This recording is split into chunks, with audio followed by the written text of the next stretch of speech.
Hello. Hi. Welcome as we continue on this is day 8 on our journey to 50 days to starting our grant writing business. Um, Today's topic, we're going to talk about who is your target nonprofit client and what do they look like? Who are you most interested in? What matters to you the most? That's what I wanted to highlight and make sure that those are some things that you were thinking about. So today's day 8. Yesterday we talked about business expenses associated with starting your grant writing business, and today we're going to talk about what matters to you the most. What type of clients would you like to work with? Getting started with your starting your grant writing business.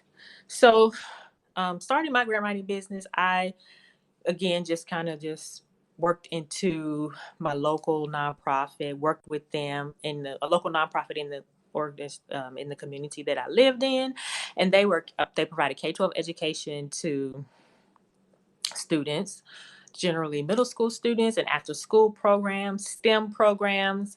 So I fell into that and just fell in love with the K-12 education, and it was a space that I was interested in. So if you're currently working, like for instance, in a housing organization, but you want to do more social justice causes, target those type of nonprofits that you would like to work with, and just understand and focus on what's most important to you. What missions do you connect with?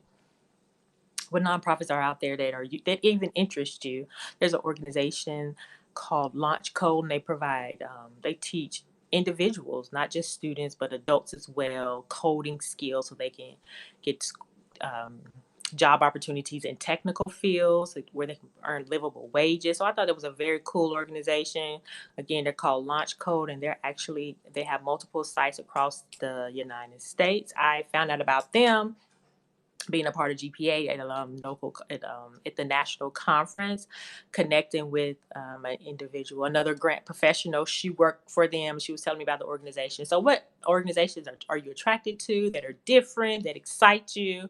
So, those are type of nonprofits that you want to work with. So, target those type of clients.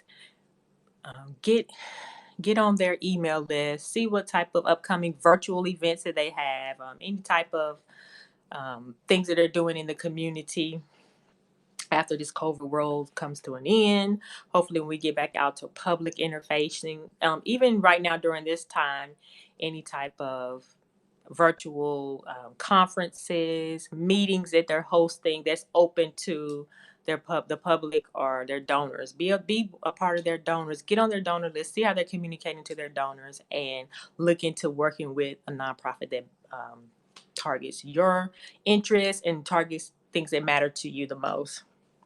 So, are you interested in working with nonprofits who what would be considered grassroots, less than $500,000 budget, less than $1 million budget? Or are you interested in middle-sized nonprofits, about 10 million or higher budget, or your much larger, renowned nonprofits, $100 million budgets or higher? How can you get in? How can you work with them? So look into those opportunities, and again, define what matters to you the most. Don't just let it someone just fall and find you, and then you're just like, oh, I'm just happy to get this work. You're doing this while you're at your 9 to 5, so you're not desperate for money.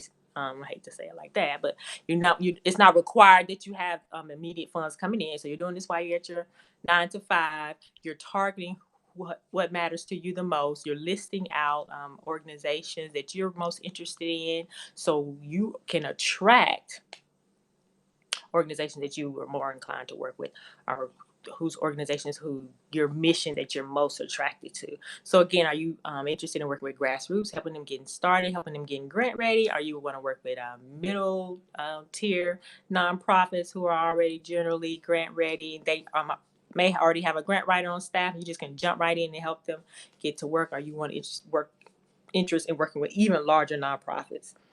So again, it just goes back what matters to you the most. I would jot that down, write down all those type of organization. If it's something that you've seen a nonprofit out there that's doing something unique, again, write it down. Write down their causes. What are they doing currently, even during this time during COVID? How have they shifted their services? Learn as much as you can about them. Again, sign up for their email list. Donate to their to the organization, see how they communicate to their donors.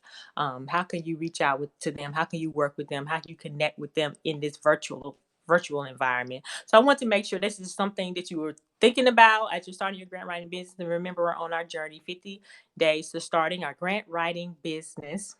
This is day 8. Yesterday we talked about business expenses. And tomorrow I'll share that topic for all those that are on the email list, and you'll get the topic of what we'll be discussing for tomorrow, day 9. So again, make sure you sign up to be a part of the community, how to start your grant writing business. Sign up at junefirstfirm.com. The link is in my bio, and I'll send out tips and resources so you can learn more about how to start your grant writing business while you're at your 9 to 5. And if you have any questions, please let me know. Happy to answer those.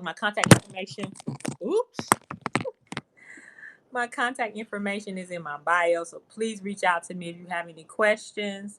Again, sign up for the email list at junefirstfirm.com.